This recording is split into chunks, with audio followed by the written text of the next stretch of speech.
Hola a todos, mi nombre es Paulina Ojeda.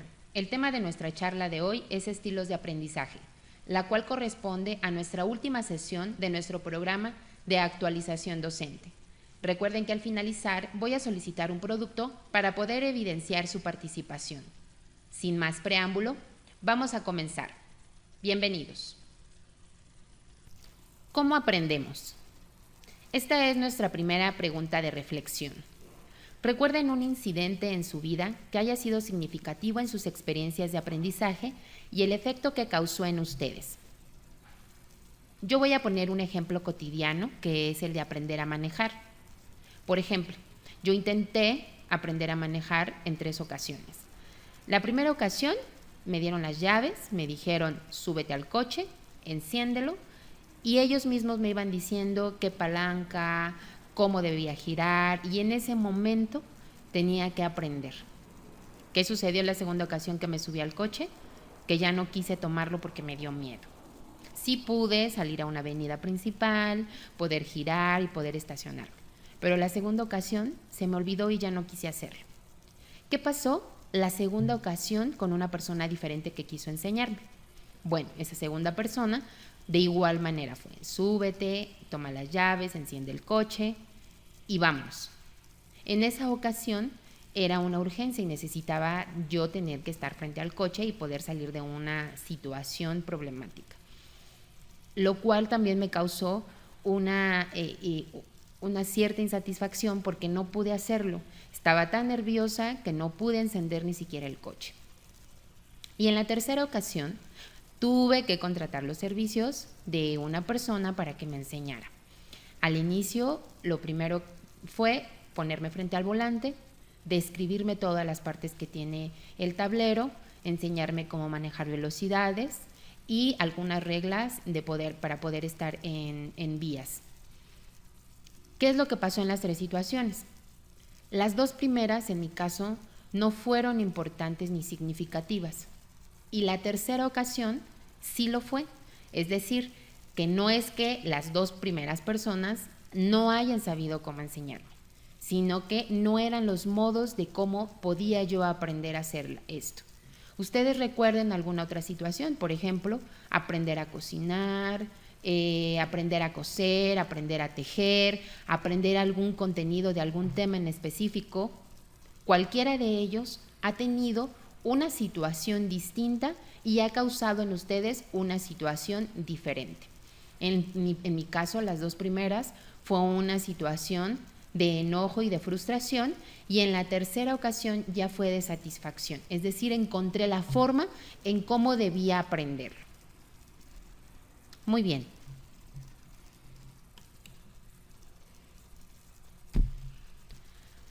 Vamos a ver ahora. Nuestra pregunta de reflexión fue ¿cómo aprendemos? En esta segunda diapositiva tenemos ahora nuestro cerebro humano y el aprendizaje. ¿Cómo esto es que estos 2 elementos se relacionan? Pues bien, el aprendizaje se basa en conexiones sinápticas. ¿Qué quiere decir esto? Que bueno, que el cerebro es la parte que controla todo. A través de él nosotros podemos hablar, reír, llorar y realizar actividades como correr, saltar, así como también podemos aprender determinados contenidos. No es lo mismo para unas personas que aprenden música como para otros, como los que aprenden y son hábiles para poder desarrollar algún determinado deporte. Pero todo esto se basa en esas conexiones sinápticas. Las neuronas, que son la base fundamental de lo que hacemos, están conectándose todo el tiempo unas con otras. A eso se le llama conexiones sinápticas. Sus conexiones, estas conexiones que producen sinapsis, crecen y se modifican cada vez que nosotros aprendemos algo. El aprendizaje también depende del contexto y es un proceso activo. No podemos hablar de aprendizaje cuando está pasivo. El aprendizaje tiene que estar activo, tiene que ser constante. En todo momento estamos aprendiendo cosas. Y el aprendizaje de nuevas cosas requiere partir del conocimiento previo. ¿Esto qué quiere decir? Que bueno, lo que necesitamos es que valernos de ese conocimiento que ya existe para poder hacer significativo el conocimiento que estamos por aprender. Podemos decir que todos los cambios que se generan en el comportamiento se refleja en la adquisición del conocimiento o las habilidades a través de la experiencia. Eso es el aprendizaje. Aprendemos de todo y de todos. Aprendemos a cantar, a bailar, a andar en bicicleta, a cocinar, a leer, a aprender un conocimiento específico sobre alguna materia. Entonces podemos decir que cada aprendizaje se genera de nuevas experiencias. Como lo decimos ahí, depende del contexto, es un proceso activo y requiere partir de nuestro conocimiento previo. Es decir, que en donde nos encontremos estaremos generando un aprendizaje nuevo en cada momento. Con cada aprendizaje de todas estas redes, pues nosotros estaremos movilizando nuestro pensamiento y con ello también generando nuevas redes cognitivas. De esta manera funciona nuestro cerebro y está relacionado con el aprendizaje.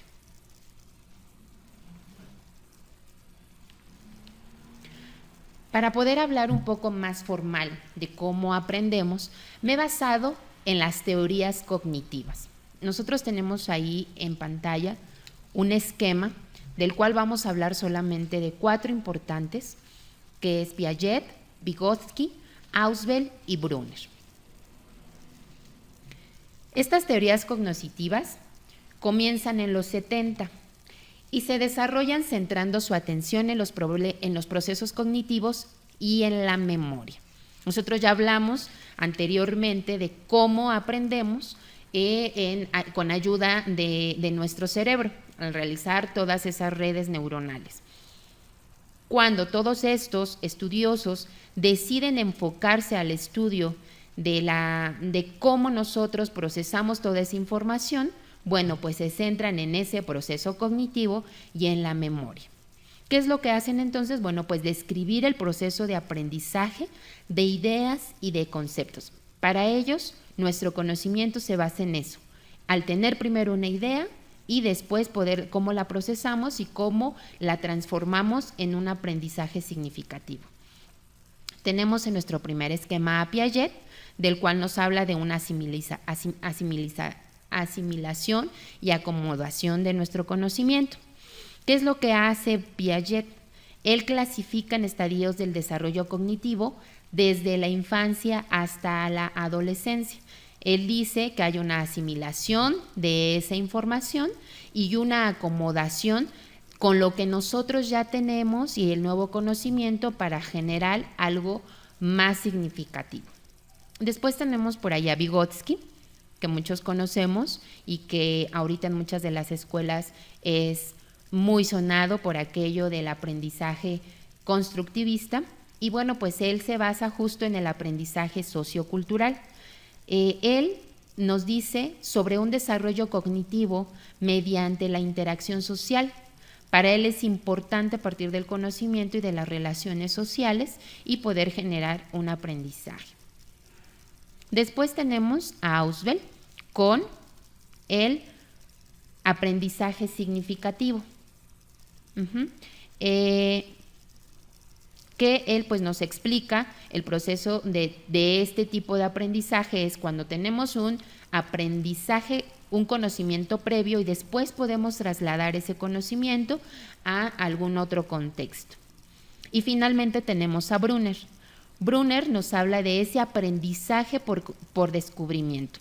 Esto quiere decir que se parte de una construcción del conocimiento mediante la inmersión del estudiante en situaciones problemáticas con la finalidad de que él aprenda descubriendo. Y en este caso, yo pongo un ejemplo cuando voy y doy capacitación acerca de cómo aprendemos con la tecnología, es si ustedes ponen a un niño de 3 años, 4 años frente a la computadora sin que le dé ninguna instrucción, él va a encender la computadora y va a encontrar algunas funciones. Tal vez en ese momento no sea algo comprensible para él. Sin embargo, está aprendiendo con esa parte del descubrimiento. Dejarle las cosas a él para que él descubra poco a poco qué es lo que se le está presentando. A eso nos referimos con el aprendizaje por descubrimiento. De acuerdo a estas 4 teorías, pues lo que podemos ver es que el aprendizaje es único y diferente. No va a ser el mismo en ninguna de las personas. Por ende, no es igual el aprendizaje en ninguno de nuestros alumnos.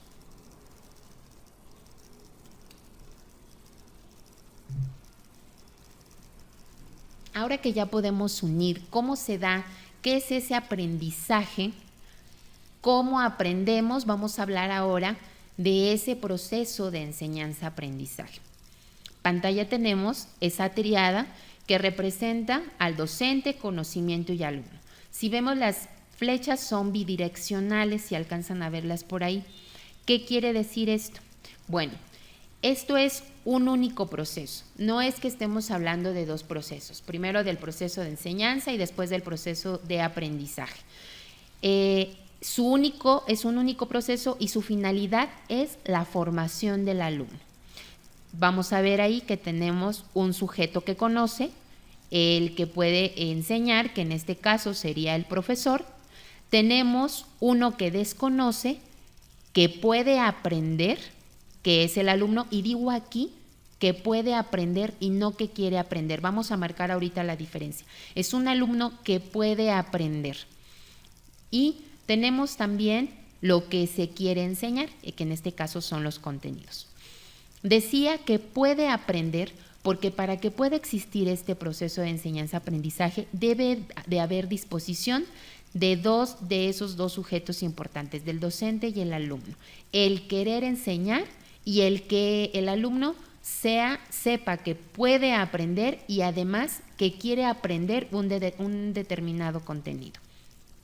Este proceso de aprender es complementario del proceso de enseñar, por lo cual decimos que es un único proceso, no son 2. No estoy hablando de manera separada al referirme a un proceso de enseñanza que se refiere al docente y un proceso de aprendizaje que se refiere al alumno. Por eso en esa triada podemos ver las flechas bidireccionales en el que decimos que el docente requiere de ese conocimiento, el alumno requiere de ese conocimiento, el alumno requiere del docente, el alumno y el conocimiento está dispuesto para poderse transmitir y poder generar en ambos en un aprendizaje significativo.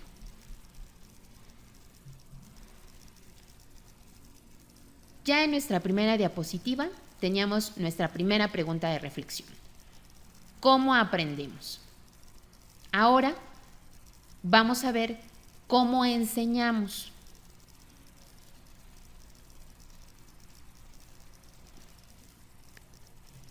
¿Ustedes en algún momento se han preguntado qué factores influyen en que una clase sea exitosa o no? Yo creo que muchas veces nosotros como docentes no lo hemos planteado. Y esto no es solamente que sea exitosa para nosotros como docentes, también debe ser exitosa para nuestro alumno. Es decir, que realmente esté cumpliendo con esos objetivos del aprendizaje y que puedan ser aprendizajes significativos.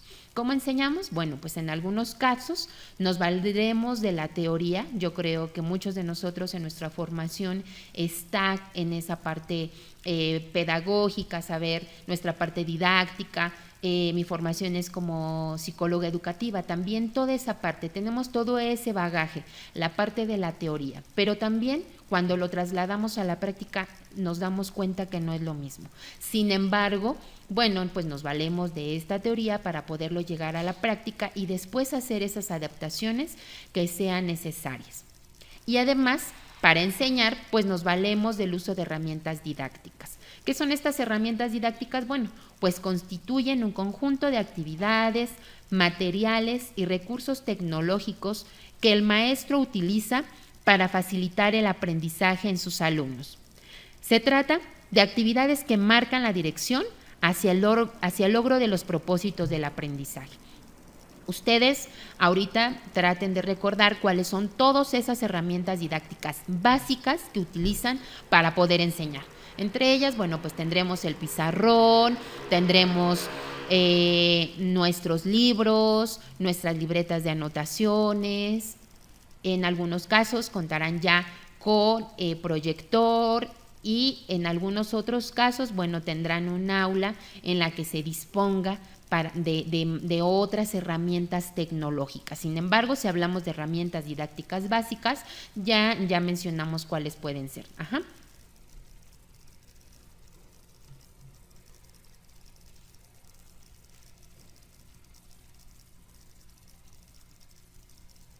Estos dos elementos era necesario poderlos recordar para poder llegar a esta transformación de la enseñanza. Nosotros aprendemos de una determinada manera y hablamos de un ejemplo de la vida cotidiana. Después hablamos de cómo nosotros como docentes enseñamos. Ya vimos una parte de las teorías cognitivas y también vimos que cuando nosotros enseñamos nos valemos un poco de esa teoría, tener esas bases para después poderlo trasladar a nuestras aulas y poderle hacer las adaptaciones necesarias. Cuando hablamos de la transformación de la enseñanza, estamos hablando de que ya no solamente nos basamos en esa transmisión del conocimiento. ¿Qué es lo que importa ahora? Esa construcción del conocimiento. Permitir que nuestros alumnos se hagan responsables de ese conocimiento, hasta dónde quieren llevarlo y cómo lo van a lograr. Entonces estaremos formando alumnos responsables de su propio aprendizaje. ¿Qué es lo que sucede ahora? Pues que ahora hay un desarrollo y fomento de habilidades. ¿Qué es lo que sucedía antes? Bueno, pues que la enseñanza estaba centrada en lo que el docente quería enseñar. Así de sencillo, decía, hoy yo quiero enseñar este tema. Se lo daba a sus alumnos y no importaba cómo estuvieran los alumnos. Recuerden ustedes cómo aprendieron.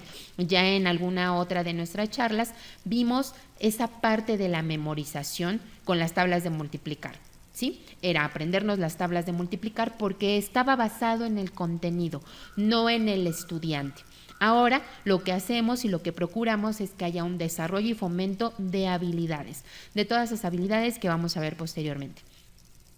Esta transformación también está sustentada en no basar un método sin conocer cómo aprenden nuestros estudiantes. ¿Esto qué quiere decir? Bueno, que a veces establecemos una forma de cómo enseñamos un determinado tema. Utilizamos las mismas herramientas siempre y el profesor es el que sigue decidiendo cómo va a encauzar esa sesión, sin antes haber conocido a sus estudiantes. Lo importante es ahora de esta transformación, pues es no basarnos, no crear ninguna metodología, no realizar ninguna planeación sin conocer cómo aprenden nuestros estudiantes.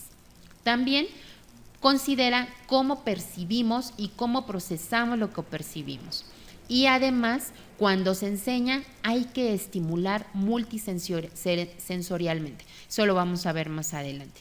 De todo esto se trata la transformación de la enseñanza. Si ustedes ven, estamos hablando nuevamente de un aprendizaje activo. Es decir, este proceso de enseñanza que vimos que era compartido, tiene que llevarnos a ese aprendizaje, un aprendizaje activo y un aprendizaje significativo, estimulando todos los sentidos, no solamente uno. Sin embargo, no voy a centrarme ahorita en este punto porque lo vamos a ver más adelante.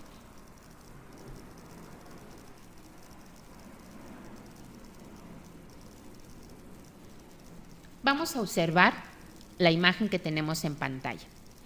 ¿Cuáles son las semejanzas y diferencias visibles entre los niños de la imagen? Si tienen oportunidad de verla, obsérvenlos detenidamente, hagan una pequeña reflexión, traten de identificar esas semejanzas y diferencias entre estos niños. Puede ser que tengan la misma edad, eso sería una semejanza. Una diferencia en que tenemos que es un niño y una niña.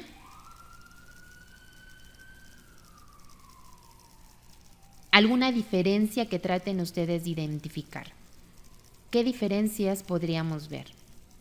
Tal vez no sean visibles a simple vista. Por eso tenemos nuevamente otra pregunta. ¿Todos aprendemos de la misma manera? Aunque estos dos pequeños tengan la misma edad, ¿aprenderán de la misma manera? Por ahí vemos que el niño, si ustedes observan detenidamente, tiene dirigida la vista hacia donde está indicando la persona ahí en el reloj. La niña tiene la manita levantada como tratando de explicar alguna otra cosa. Nuevamente la pregunta, ¿todos aprendemos de la misma manera?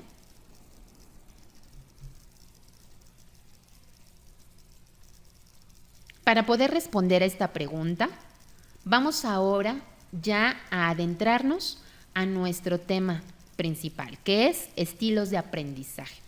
Tenemos ahí un esquema que nos dice que los estilos de aprendizaje son la forma en cómo se percibe, procesa y recuerda la información. ¿Qué es esto? Bueno, que cuando queremos aprender algo, cada quien utiliza sus propias estrategias. No necesito que Juanito venga y me diga cuáles son las estrategias que él utiliza para poder aprender determinado contenido. En mi caso, y retomando el ejemplo que pusimos al inicio sobre cómo aprender a manejar. Muchas otras personas aprenden solamente viendo y me consta que me han dicho, tú tardaste muchísimos años en poder aprender. Yo solamente sentarme todos los días con una persona porque yo la acompañaba a dejar ciertos pedidos fue como aprendí a manejar. Cada uno tiene diferentes estrategias para poder aprender determinados contenidos y para poder aprender determinadas cosas. Esto es los estilos de aprendizajes. Es la forma en cómo percibimos, procesamos y recordamos la información. Recuerden que cuando aprendemos algo, cada quien utiliza sus propias estrategias. Eso es en realidad los estilos de aprendizaje. ¿De acuerdo a qué? A determinadas preferencias, que estas son las acciones que podemos decidir. Es decir, nosotros decimos que hay aprendizajes que nos van a ser más significativos o que nos van a llamar más la atención y también va a haber una disposición, esto es el querer hacer. Es decir, yo ya tengo una preferencia sobre algún determinado contenido y también hay una disposición a poder aprender determinado contenido. Si ustedes recuerdan el esquema de proceso de enseñanza-aprendizaje, les dije, tenemos una persona que enseña y una persona que puede aprender, pero no es que signifique, o sea, el hecho es que pueda aprenderlo. Todos podemos aprender algo, pero no todos queremos aprender ese algo. Entonces, por eso nos dice que el estilo de aprendizaje va a depender de esa preferencia y de esa disposición a aprender determinada cosa. En este tema de estilos de aprendizaje existen diferentes modelos. Tenemos uno muy conocido que es el de Howard Gardner, tenemos el de Dundon y el de Kolb. Howard Gardner se basa en las inteligencias múltiples. Tenemos el de Dundon que se basa en los estímulos y el de Kolb que se basa en la experiencia. Nuevamente nos remitimos a la pregunta de ¿todos aprendemos de la misma manera? No. Howard Gardner, cuando empezó con este estudio, pues de lo que se dio cuenta y cuando habla de sus inteligencias múltiples es justamente eso, el que él identificó que todas las personas aprendemos de diferente manera, que se tienen que desarrollar todas esas distintas habilidades para poder aprender determinados contenidos. Yo decía, no todas las personas aprendemos de la misma manera porque tenemos todas estas habilidades, hay que desarrollarlas para que sepamos cuál es la mejor manera o que cada una de las personas encuentre la mejor manera de aprender. Cada estudiante controla lo que quiere aprender. Ya lo vimos, ¿no? Esto no quiere decir que si nosotros le dejamos un libro al alumno, él diga, hoy no quiero aprender el tema de los anfibios, hoy solamente quiero ver animales terrestres. No se trata de discriminar la información que se quiera aprender. Sí, esto tiene más relación con que el alumno atiende a lo que es más relevante y significativo para él. Habrá y yo creo que a todos como docentes nos pasa, que cuando estamos en nuestro salón de clase y estamos dando algún determinado tema, vemos alumnos que están muy dispersos, tenemos alumnos muy atentos, ahí ya estamos marcando una diferencia. Esto quiere decir que tengo a un alumno que está percibiendo una información que le parece importante y a otro que tal vez no es que la información no le parezca importante, sino que el canal por el cual le está llegando la información no es el correcto, o mejor dicho, no es el adecuado. Así es que, pues entonces, no todos aprendemos igual ni al mismo ritmo. Existen diferencias y esas diferencias ya las vimos. Hay diferencias en cuanto a la motivación, en cuanto al bagaje cultural y también en la edad.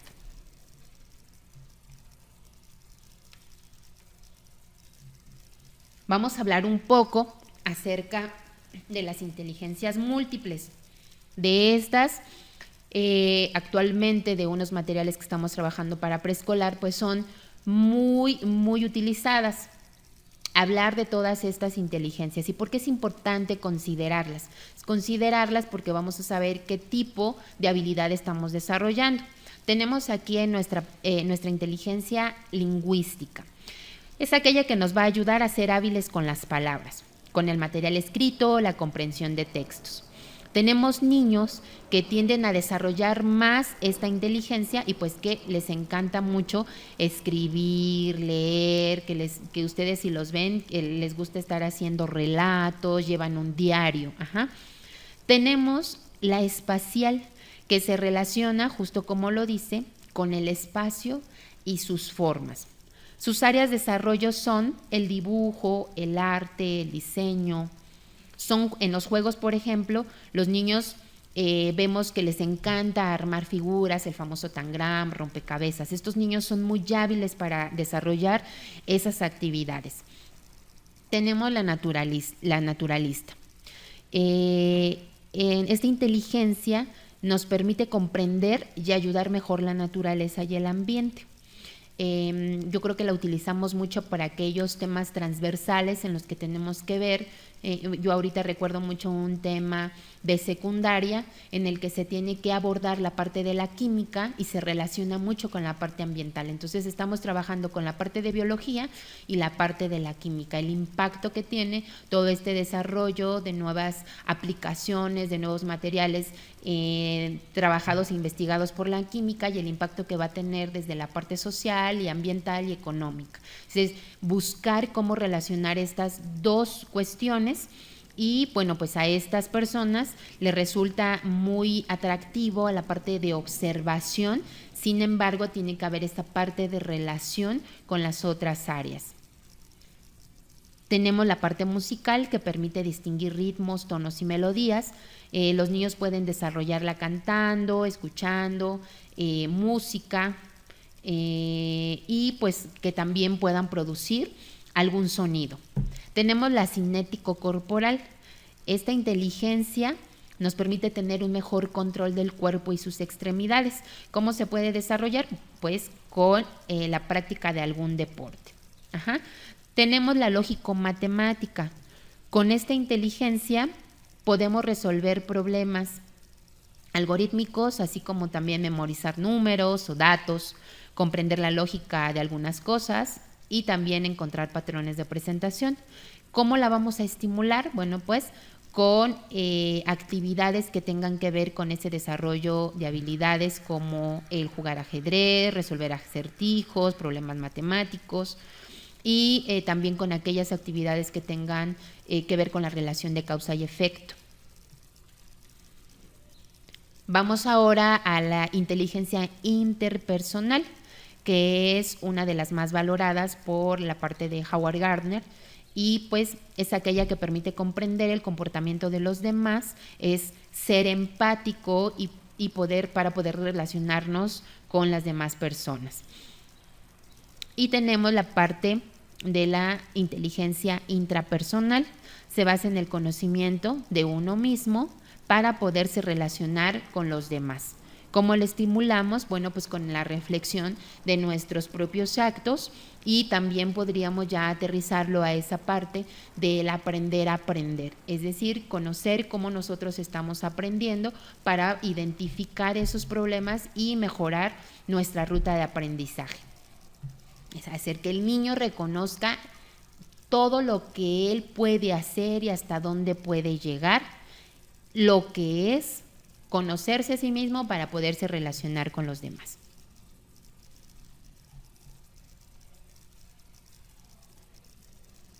Y vamos a aterrizar ahora con nuestro modelo BAC. ¿Qué es este modelo? Es un modelo incorporado por Blander y Grinder que están relacionados tiene más relación con la programación neurolingüística, se basa en las preferencias. Esto es, ahorita lo vamos a analizar más a detalle. Es considerar 3 canales de percepción. Estos 3 canales de percepción, como lo podemos ver ahí, tenemos la parte visual. Las habilidades son pues el ver, leer, mapas, carteles, diagramas, todo eso que nosotros le podemos proporcionar al alumno, y de manera visual, pues bueno, va a tener más su atención. Tenemos la parte auditiva, es la parte de oír, cantar, relacionada más a la parte de debates, al hablar en público, y el kinestésico es aquel que es como ese lugar en el que podemos jugar, ver y oír y aprender. Es lo mismo con el kinestésico. Nosotros vemos, tocamos y sentimos, y de esa manera se aprende con la parte kinestésica. Tiene que quedar claro que este modelo, aunque no lo incluí como un modelo de los 3 modelos principales, es un modelo que ha surgido y que se ha utilizado últimamente, considerando, si bien las inteligencias múltiples, también saber que tenemos 3 canales de percepción y que dentro de nuestras aulas debemos de considerarlos para poder aterrizar nuestras planeaciones y saber hacia dónde dirigirnos. No todos utilizamos los 3 canales de la misma manera y los utilizamos en el mismo momento. Recuerden que nosotros ya hablamos anteriormente de que todo el aprendizaje en todas las personas es diferente. Todos aprendemos de diferente manera porque somos distintos unos a otros. Estos 3 canales de percepción lo único que nos van a permitir es poder diferenciar hacia dónde estoy dirigiendo todo mi trabajo dentro del aula, hacia la parte solamente visual, hacia la parte solamente auditiva o kinestésica. Aquí, por ejemplo, si nosotros nos centráramos en una clase solamente auditiva, aquellas clases en las que el maestro solo hablaba, y si ahorita nosotros tomamos el estilo de aprendizaje auditivo, bueno, pues ese conocimiento solamente quedará en aquellos alumnos que solamente su canal de percepción es el auditivo, mientras que el visual y el kinestésico les va a costar más trabajo adquirirlo. No lo están transformando de la misma manera, no lo están procesando de la misma manera que ese alumno que tiene su canal muy abierto, muy en la parte auditiva. Es importante que nosotros podemos distinguir entre estos 3 canales, poder diferenciarlos y también hacer un análisis de cuáles son los que estamos utilizando en nuestras clases para poder llegar a nuestros alumnos. Las personas estamos acostumbradas a recibir información por alguno de estos canales. Y recibimos por un canal determinado. No vamos a aprender entonces de la misma manera esa información, y no porque no nos interese, sino porque estamos acostumbrados a prestarle atención a otra fuente de información, ¿sí? Entonces es importante considerar que este modelo BAC está centrado en estos 3 canales de percepción. El modelo de Howard Gardner está basado en el modelo de inteligencias múltiples, que va a utilizar todas esas para poder diferenciar hacia dónde va ese desarrollo de habilidades, desarrollar la habilidad interpersonal, la intrapersonal, y este modelo BAC está más centrado en el canal de percepción para poder desarrollar y aprender determinados contenidos.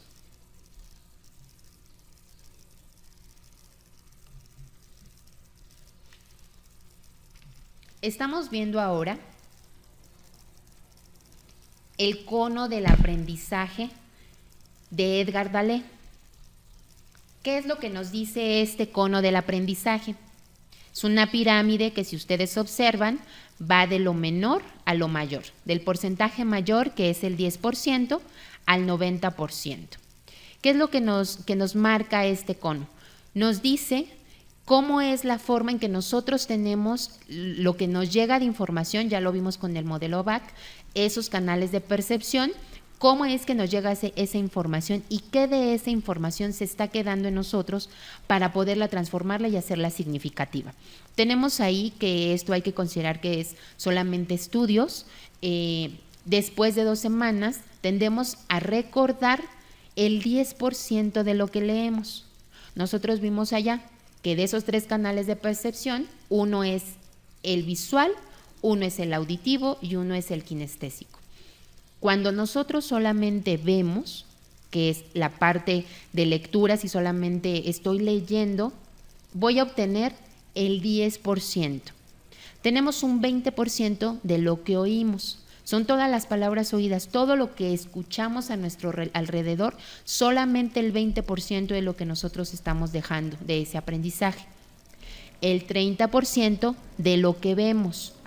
Aquí tenemos un mayor potencial en todas las imágenes, en todos los esquemas, en todo eso que vimos de las personas que son más visuales, a atender más ese 30%. Tenemos un 50% de lo que oímos y vemos. Si ven aquí, Edgar Dale lo que hace es que ya él identifica que no solamente existe un canal por donde nos puede llegar esa información, no solamente basarnos en la parte auditiva, por ejemplo, porque de esa parte auditiva estaríamos obteniendo solamente el 20%. Él nos dice que estudios indican que el 50% de lo que oímos y vemos se estará quedando con nosotros. Y él pone algunos ejemplos. La mirada, mirar una película, ir a una exhibición, ver una demostración, ver algún hecho de la realidad. Cuando nosotros explicamos el esquema, no basta solo con tenerle la imagen, tendemos la imagen, pero será más significativo cuando tenemos la imagen y además estamos dando una explicación de la información que aparece en esa imagen. Muy clásico en los esquemas de biología, cuando nosotros explicamos un esquema, tenemos en el libro el esquema y le decimos al niño que lo analice. Aquellos niños que solamente puedan verlo, que su canal de la información sea la parte visual, bueno, pues tendrán ese 20%, 30% de la información. Sin embargo, cuando nosotros trasladamos eso y le decimos, bien, ahora ustedes ya lo vieron, ahora voy a explicar lo que contiene el esquema, ese alumno tendrá ese 50% de la información. ¿Qué pasa con el 70%? El 70% está destinado a lo que decimos, que es la participación en un debate o tener una conversación. Nosotros, en ese momento, lo que estamos haciendo es transformar y trasladar ya ese conocimiento hacia otra persona. Es cuando hablamos ya de una parte significativa, ¿sí? Cuando yo estoy trasladando eso hacia otra persona. Es generar un debate, personas más críticas, participativas, y nos dice ahí que es una actividad también participativa.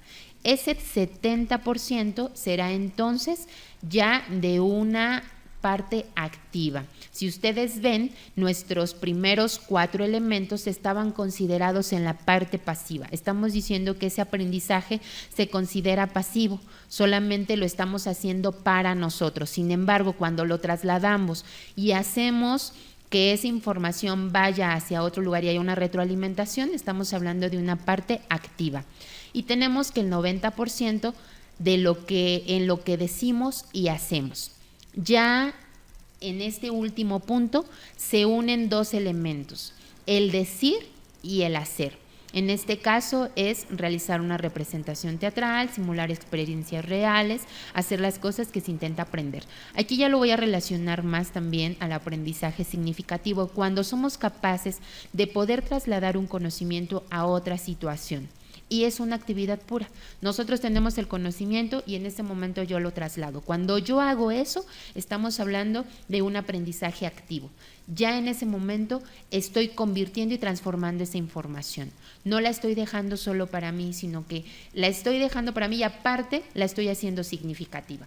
Este cono del aprendizaje nos funciona mucho para podernos dar cuenta y para poder reflexionar sobre lo que estamos haciendo en nuestra aula.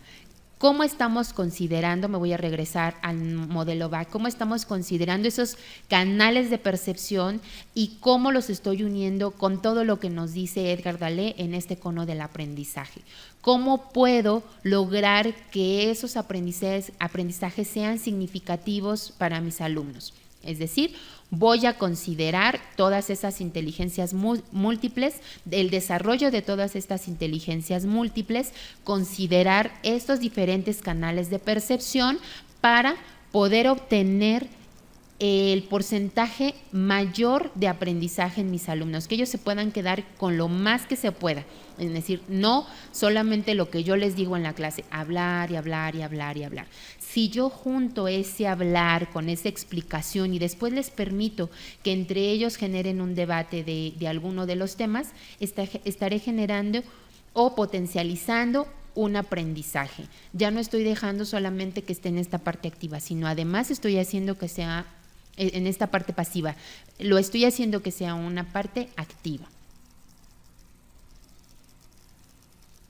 Espero que hasta este momento haya quedado claro qué son los estilos de aprendizaje, cuál es la importancia para nosotros como Green Hat el considerarlos, porque pues vamos a hablar de ambientes de aprendizaje mediados por las TIC y claro, hablar de nuestro software Bermic.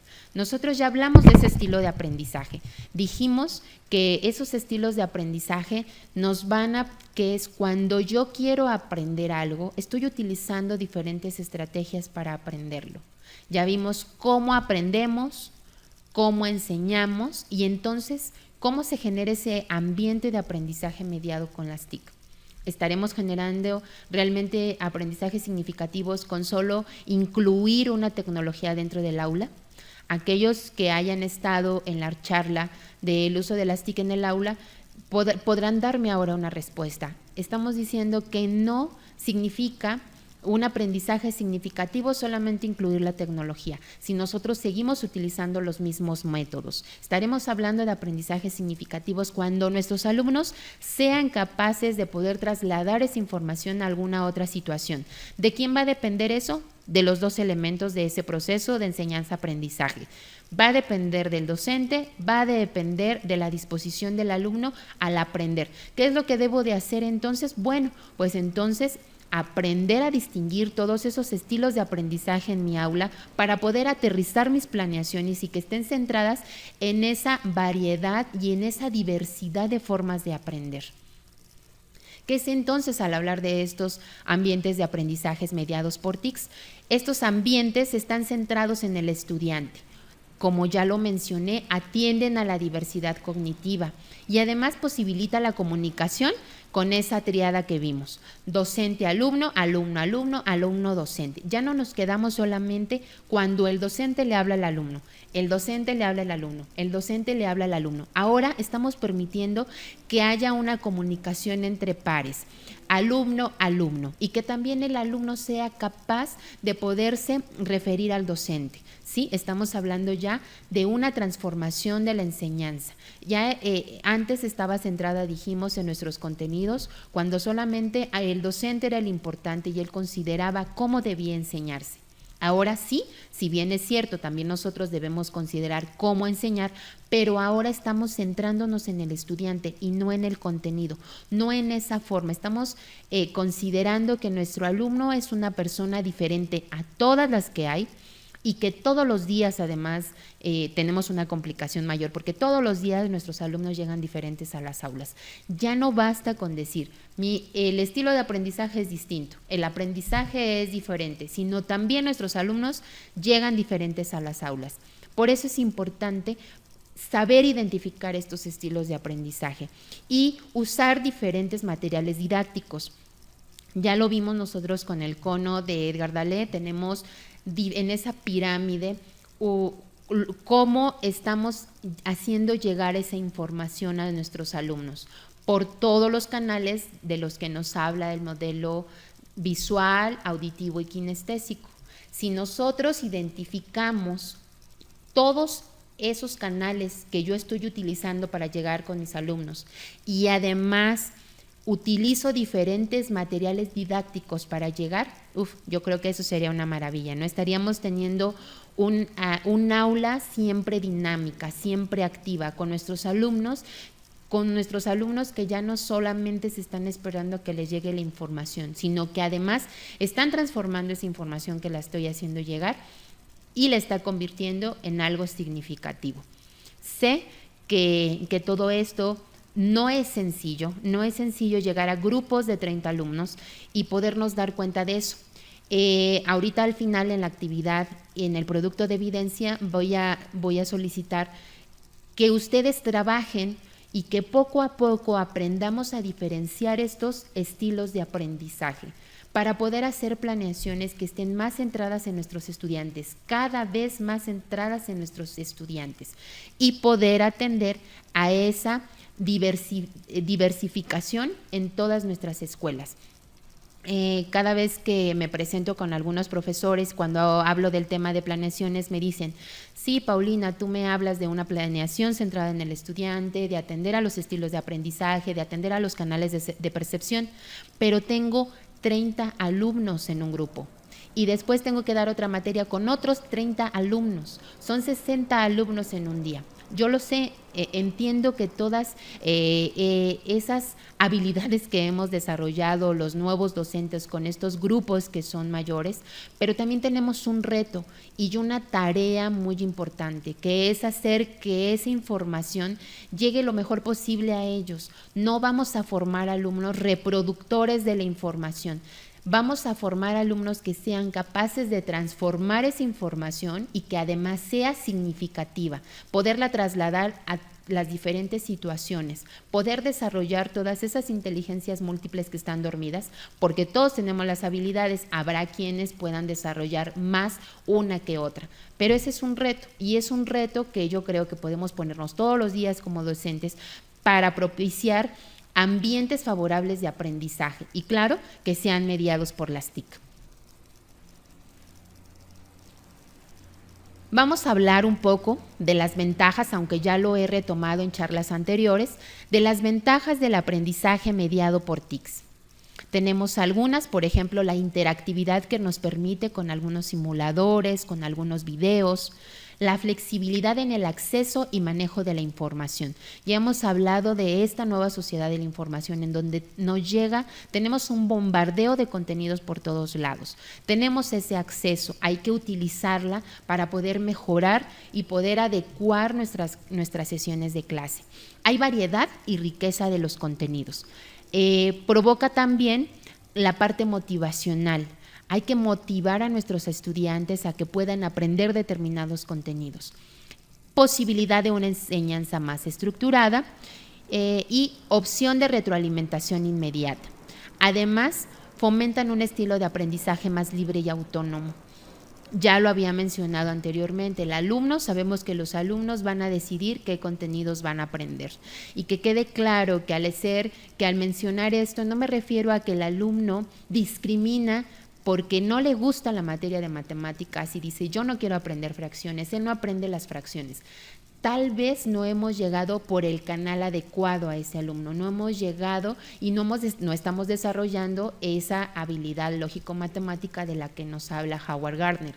Es necesario que nosotros tengamos estos elementos bien clarificados para que este aprendizaje libre y autónomo esté referido más a que el alumno poco a poco se haga responsable de sus propios aprendizajes y que entienda que este proceso de enseñanza-aprendizaje implica esos tres elementos: el docente, el estudiante y los contenidos. Habrá contenidos que no le gusten, pero hay que buscarle la manera en que él sepa que son importantes y necesarios para su vida. Es una labor del docente. Y muy bien, hasta aquí hemos llegado ya entonces a nuestra actividad final. Vamos a seleccionar 6 actividades de las que realizan en su salón de clase y van a clasificarlas considerando el tipo de aprendizaje visual, auditivo y kinestésico. 2 de ellas deben de ser de cada uno de los aprendizajes. Deberán incluir en al menos 3 de ellas el uso de las TIC y en al menos 1 de ellas el uso del software Berning. No hay consideraciones especiales para el formato de entrega. Voy a explicar en qué va a consistir esta actividad. Ustedes van a seleccionar 6 actividades de las que desarrollan en su salón. Ya vimos cuáles son esos canales de percepción. Me van a decir, yo utilizo esta actividad y entonces estoy trabajando con este tipo de aprendizaje visual. Y antes de poder trabajar con sus actividades, quiero que realicen un ejercicio. Se lo voy a decir al final. Vamos a considerar entonces qué tipo de canal están utilizando y qué habilidad estarán desarrollando. Esto lo menciono porque sé que tenemos docentes que no son solamente de la parte de computación, tendremos también docentes que estén trabajando o que sean titulares de grupo, por lo tanto estarán manejando los diferentes contenidos, español, matemáticas, así es que seleccionen el de su preferencia y de ese van a seleccionar las 6 actividades. Recuerden, 2 por cada tipo de aprendizaje. En 3 de ellas deben utilizar las TIC y en al menos una de ellas debe estar el software Vermic. Van a enviar esta actividad al correo que ya conocen, consultas@greenhat.mx. Antes de despedirnos, me gustaría compartirles cómo identificar esos diferentes canales por los cuales estamos llegando los contenidos a nuestros alumnos. La actividad que yo sugiero es que utilicen los 5 días de la semana y van a trabajar con la inteligencia a desarrollar, con el canal y con los materiales que estamos utilizando. Es muy interesante realizar esta actividad porque al final muchos maestros se dan cuenta de que están utilizando un solo canal.